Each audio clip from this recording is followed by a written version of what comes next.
ഇവരുടെ പേഷ്യന്റ് ജയരാജൻ. ഇവർ വന്നത് നടുവേദനയായിട്ടാണ്. ലംബാറിൽ ചെറിയൊരു രീതിയിൽ ലിസ്റ്റസിസ് ഉണ്ടായിരുന്നു. L5 ചെറിയ രീതിയിൽ നട്ടിൽ നീങ്ങിയിട്ടുണ്ടായിരുന്നു. അപ്പോൾ വരുമ്പോൾ നല്ല വേദനയായിരുന്നു. നമുക്ക് ചോദിച്ചു നോക്കാം എന്താണ് ഇപ്പോഴത്തെ വ്യവസ്ഥ, വരുമ്പോഴെങ്ങനെയുണ്ടായിരുന്നു. അപ്പോൾ വരുമ്പോൾ എങ്ങനെയുണ്ടായിരുന്നു? എനിക്ക് വരുമ്പോന്ന് വെച്ചാൽ ഞാൻ ആദ്യം വരുമ്പോന്ന് വെച്ചാൽ നാട്ടിൽ ഒരു അലോപ്പതി ഡോക്ടറെ കാണിച്ചിരുന്നു. കാണിച്ചിട്ട് എനിക്ക് തീരെ വയ്യ, കിടക്കുമ്പോൾ കിടന്നു കഴിഞ്ഞിട്ട് എനിക്ക് അങ്ങോട്ട് തിരിയാനോ അറിയാനോ പറ്റിയില്ല, പിന്നെ ചുമക്കാൻ പോലും പറ്റിയില്ല, ഭയങ്കര വേദനയായിരുന്നു. ഇവിടെ വരുമ്പോൾ ഒരു ഭാഗത്തും കൂടെ കുറച്ച് ചെരിഞ്ഞിട്ടുള്ള അവസ്ഥയിലായിരുന്നു ഇങ്ങോട്ട് വന്നത്. അപ്പം നമ്മളെ ഈ ശ്രുതി ഡോക്ടറെ കണ്ടു. അവർ ട്രീറ്റ്മെൻറ്റിൽ ഇപ്പോൾ ഒരു ട്രീറ്റ്മെൻറ്റ് ചെയ്തു. ഒരു സുനിലേട്ടനാണ് എനിക്ക് ട്രീറ്റ്മെൻറ്റ് തടയത്തിരുന്നത്. അത് ഒരു അത് 2 ദിവസം ഒരു വ്യത്യാസം ഉണ്ടായില്ല. 3-ാമത്തെ ദിവസം നല്ല മാറ്റം വന്നു. 5-ാമത്തെ ദിവസം ആകുമ്പോൾ നല്ലൊരു മാറ്റം വന്നു.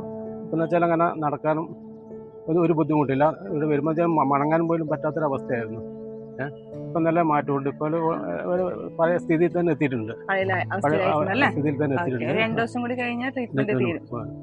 പിന്നെ ഇവിടെ വന്നു വെച്ചാൽ ആദ്യം എൻ്റെ ഭാര്യയ്ക്ക് ചെറിയൊരു ബാക്ക് പെയിൻ ഉണ്ടായിരുന്നു. ഭാര്യ നമുക്കൊരു മുട്ട് വേദന ഉണ്ടായിരുന്നു. ഭാര്യ നമുക്ക് മുട്ട് മാറ്റി വെക്കണം എന്ന് പറഞ്ഞ ട്രീറ്റ്മെൻറ്റ് പറഞ്ഞ സ്ഥിതിക്ക് അവരിങ്ങോട്ട് വന്ന് അവർക്ക് നല്ല ഒരു ഗുണം കിട്ടിയിരുന്നു. ഇപ്പം അങ്ങോട്ട് നല്ലൊരു ഗുണം കിട്ടി. അങ്ങനെ അവരെ നിർബന്ധപ്രകാരം ഞാൻ ഇങ്ങോട്ട് വന്നു. എനിക്ക് ആദ്യം ഇങ്ങോട്ട് വരാനൊരു മടി ഉണ്ടായിരുന്നു. അവരെ നിർബന്ധപ്രകാരം ഇങ്ങോട്ട് വന്നു. അതിനുള്ള എല്ലാ ഗുണങ്ങളും എനിക്ക് കിട്ടി.